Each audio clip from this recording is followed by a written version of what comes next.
So in this video, we're going to review how to find the area of a parallelogram, a square, and a rectangle. And we'll also discuss a rhombus, which I believe is new. So area of a parallelogram is simply base times height. And when we say base, we're talking about one of the sides that are parallel. And the height always has to be perpendicular to that base that you're using. So for example, if I'm doing this first one where it says find the area, then I'm going to I have to use 17 as my height since that's perpendicular to one of the sides. And that means that 30 has to be my base. So I cannot use 20. I don't want to use 20 right there. So that means I have height is 17 and the base is 30. So I just plug into the formula. Area equals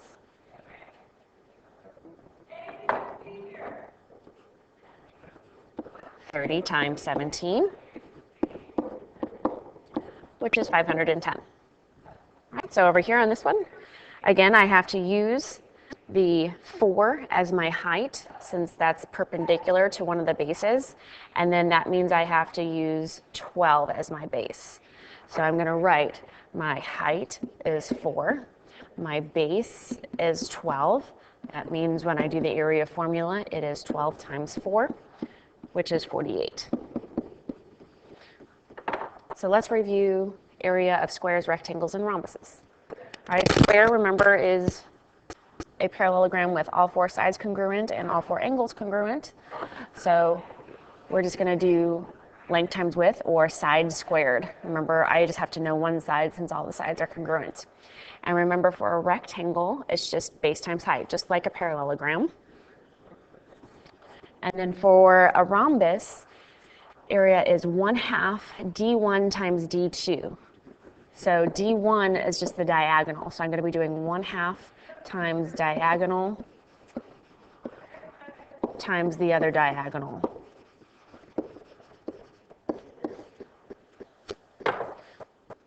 So let's do some examples. In this first example, we have to find the area of a square, and they tell us that the perimeter is 30. So they didn't give us a diagram, so we should start by drawing a diagram. I'm going to draw a square. I know all of these are congruent. And all I know, and I don't know what the side length is. They didn't tell me what the side length is. I'm going to call it S, just like they did in the formula. So I know I have to find the side length in order to do the formula.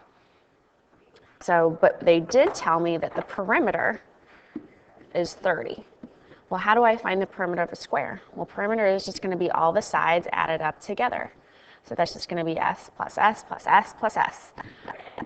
If I combine like terms, that's just 4S.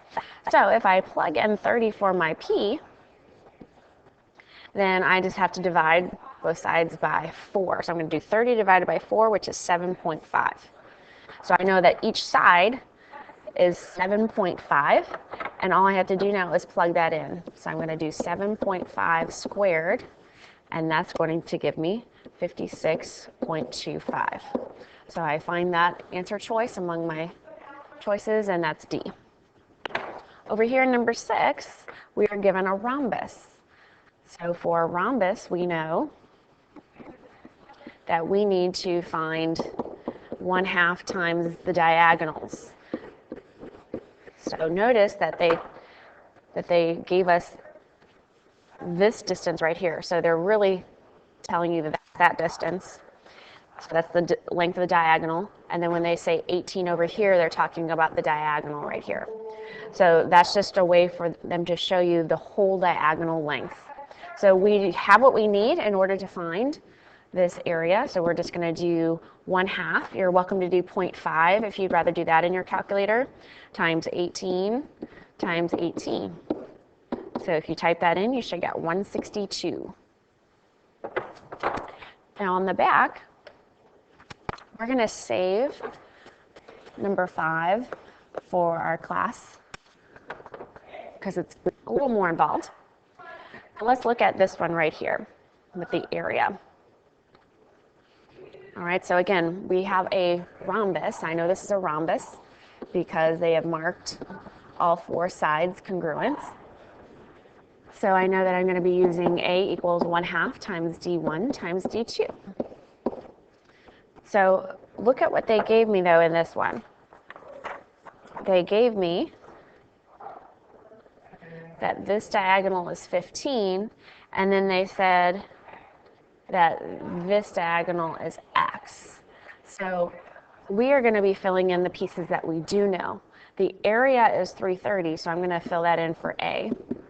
I still have the 0.5 here. And then I have my first diagonal is 15, and my second diagonal is x. So I'm going to multiply the 0.5 times the 15. That's going to give me 7.5. And I still have x. So if I want to solve for x, I have to divide both sides by 7.5. So if we do that, I'm going to get x is equal to 44. So that means that whole diagonal is 44 inches long. We're also going to save this painting problem for class 2.